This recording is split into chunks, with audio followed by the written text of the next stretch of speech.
These people today, R. Kelly, day 21. It's the defense's time to take the stand and put their people on the stand and try to, I guess, justify or have answers for some of the things that have been said. Today, the first person they called on the stand was a former bodyguard, Larry Hood. Larry Hood started work for R. Kelly in 1991. 3 years after that, he became a cop. Okay, he worked for Kelly throughout the 90s and in the early 2000s. Okay, he stopped work for R. Kelly in 2004. And he also left the police department in 2007. Okay, he left the police department after pleading guilty to having fake or distributing fake $100 bills. Okay, the charge was felony forgery. Okay, and he left the police department after that. So that's my first red flag. You bringing in witnesses that done this shit already. This man was a police who was supposed to be trusted and all of this. He lost his job for counterfeit money. So even before we get into it, that's red flag number one. Okay. All right. He said he never saw R. Kelly with any underage girls. Right? He never saw R. Kelly with any underage girls. However, he did say that he did see R. Kelly around Aaliyah and her little friends. That's contradiction number two. Because originally he said he didn't see R. Kelly around any underage girls. Then he had to admit under cross-examination that he had seen R. Kelly with young girls or whatever, and said that he met Aaliyah around the same time as he met R. Kelly. Okay, he said that he never saw R. Kelly with any underage girls outside of Aaliyah and her little friends. Now, like I said, that's a contradiction. Okay, he said Aaliyah was 12 or 13 at the time. Now, how can you say you never saw her around nobody and Aaliyah was 12 or 13 and her little friends? Okay, they asked him about the marriage. Was he aware of the marriage or whatever to Aaliyah when she was 15 years old? He claimed he didn't know nothing about it. He said he didn't know nothing about that till later on in life. So apparently when that was going on, he just said that he didn't know. When they asked him about did he have any idea how old Aaliyah was when she made age ain't nothing but a number, he said yeah. He said yeah. He knew she was about 14 years old. So he didn't deny that. Okay? But part of this is when he talk about Aaliyah and her little friends. If you remember in the 15th day, the video I made, I talked about the young lady who said that she befriended, R. Kelly told them they had to befriend Aaliyah, her and the other backup dancer, the girl Angela. And she said the girl Angela is the one that said that she walked in when R. Kelly was giving Aaliyah oral sex. He was on his knees in between her legs, right? Now, this guy just said that he never seen R. Kelly with any underage girls, but she testified in her testimony that the same guy, right? The same guy, Larry Hood, was in the room next to him when R. Kelly had sex with her the first time when she was 15 years old. That's in the testimony already. So that shit is shaky. You know, R. Kelly did a bad job presenting, or his lawyers did, presenting witnesses today, because only thing these two people going to do to me is create more doubt.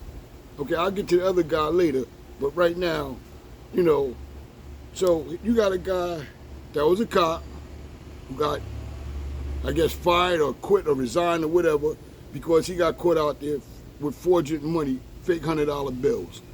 It's the same guy that said he never saw R. Kelly with nobody, underage, but yet he saw R. Kelly with Aaliyah and her little friends, and one of the friends was the girl Angela, who later on said that R. Kelly took advantage of her when she was 15.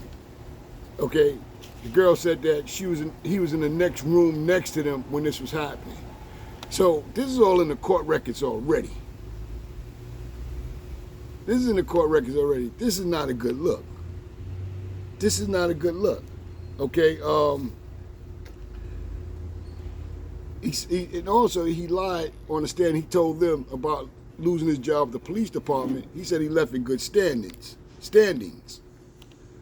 I don't think pleading guilty to counterfeit money is leaving the police department in good standings.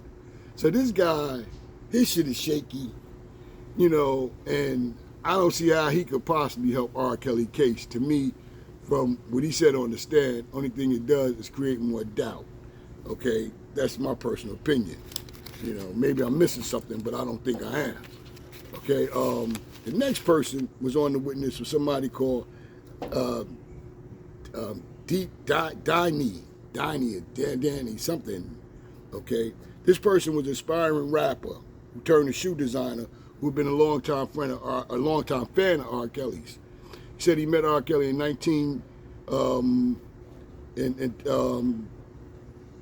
early 2000s, right? And said he became part of R. Kelly's entourage.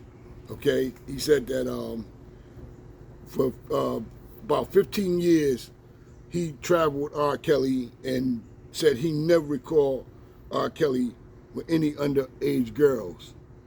Okay, but they questioned his thing about how long he's been around R. Kelly, because the prosecution produced pictures of him and he wasn't in none of the pictures. So they questioning how much he really was around. No, I'm sorry. They said that he said that he wasn't around, but then they found pictures of him with R. Kelly, okay, with his entourage. But however, they said that they don't think that he was around enough to really know what R. Kelly was doing. Okay, they saying that he made it sound like it's more than what it was about how close he was to R. Kelly. Okay, they said that they asked him about any tours over the years that he could identify himself in any photos. They showed him photos of himself, and he couldn't identify himself in the photos. Yeah, he couldn't identify himself in the photos. And he wasn't on R. Kelly's payroll. He wasn't getting paid by R. Kelly. And he didn't have a job. He didn't have a regular 9-to-5. Okay? So what he did for money, I don't know, but he wasn't on R. Kelly's payroll and whatever. So they asked him, what was his role with R. Kelly?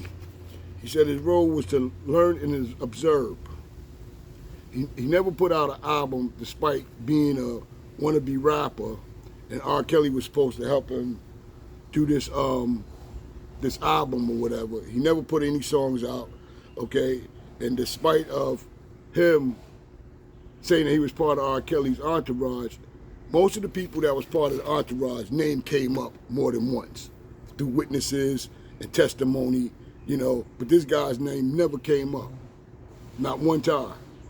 So they questioning how close was he really to R. Kelly, what did he really know about R. Kelly, and his story sounds shaky too. So in day one, R. Kelly produced, or his lawyers produced, 2 shaky witnesses. This is not good.